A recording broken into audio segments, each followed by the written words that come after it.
Ok, Madame la Présidente, abordons maintenant l'aspect législatif. Je veux parler des instruments de protection des droits de la femme, tant au plan national qu'au plan international ou régional africain. Oui, il faut dire qu'au niveau des instruments, il faut reconnaître que c'est un pays qui a ratifié pas mal d'instruments au niveau international. Et une fois que vous ratifiez ces instruments-là, il faut domestiquer ces instruments. C'est fait, ça se fait, c'est domestiqué. C'est en train d'être fait. Si vous voyez qu'aujourd'hui, nous avons beaucoup de changements, comme je l'avais dit au début de l'émission, il y a eu des avancées quand même au niveau des lois. C'est à partir de ces instruments auxquels la Côte d'Ivoire est partie. Comme nous avons parlé, on va parler de la CEDEF, par exemple, la Convention internationale de lutte contre toute discrimination à l'égard des femmes.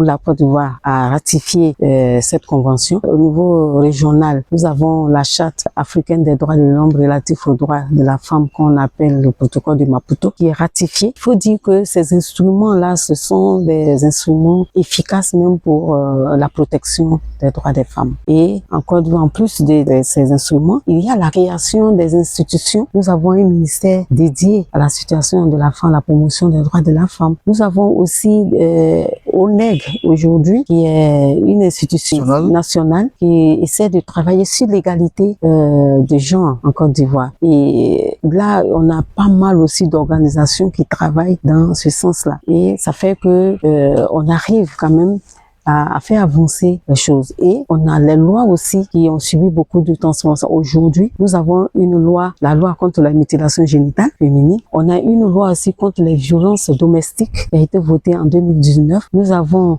les modifications de la loi sur le mariage que j'ai eu à citer tout à l'heure. Et même au niveau même du code pénal, il y a aussi des améliorations. Je prends par exemple au niveau du viol. Parce que avant 2019, le viol n'était pas défini dans notre code pénal. C'est beaucoup plus précis aujourd'hui. C'est beaucoup plus précis. Je pense que là, ça va donner beaucoup de voix aux législateurs de pouvoir légiférer et aussi de pouvoir appliquer les sanctions. Donc, toujours dans le cadre des instruments, nous on parlait du protocole de Maputo. Il faut dire que le protocole de Maputo est un instrument essentiel pour renforcer la protection et la promotion des droits des femmes en Afrique. Et cet instrument-là, il a été adopté en 2003 et est entré en vigueur en 2005. On ne dira pas que tout ce que vous dites, ce sont les Blancs, ce sont les États africains qui se sont assis pour réfléchir sur la question des droits de la femme en Afrique. Et vraiment, il faut dire que cet instrument fait la part belle aux femmes dans le domaine de la participation, dans le domaine même de la recherche de la paix. C'est-à-dire qu'il faudrait que les femmes contribuent à la recherche de la paix ou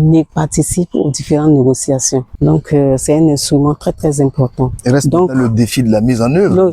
Oui, le défi de la mise en œuvre. Et ça, il faut dire que c'est long, mais on y arrive quand même à... Ça existe au moins. Ça existe. Et on peut interpeller l'État. On peut toujours interpeller l'État pour la mise en œuvre effective même de ces instruments-là, parce que ce ne sont pas les Blancs, c'est eux-mêmes qui ont ratifié cet instrument-là. Donc, en résumé, il faut dire qu'au niveau international, comme test, nous avons la Convention d'élimination de toutes les discriminations à l'égard de la femme qu'on appelle la CEDEF. Ensuite, au niveau régional, nous avons le protocole de Maputo qui est rattaché à la Charte africaine des droits de l'homme et des peuples. Et au niveau national, nous avons aussi nos lois qui ont quand même évolué à un certain niveau.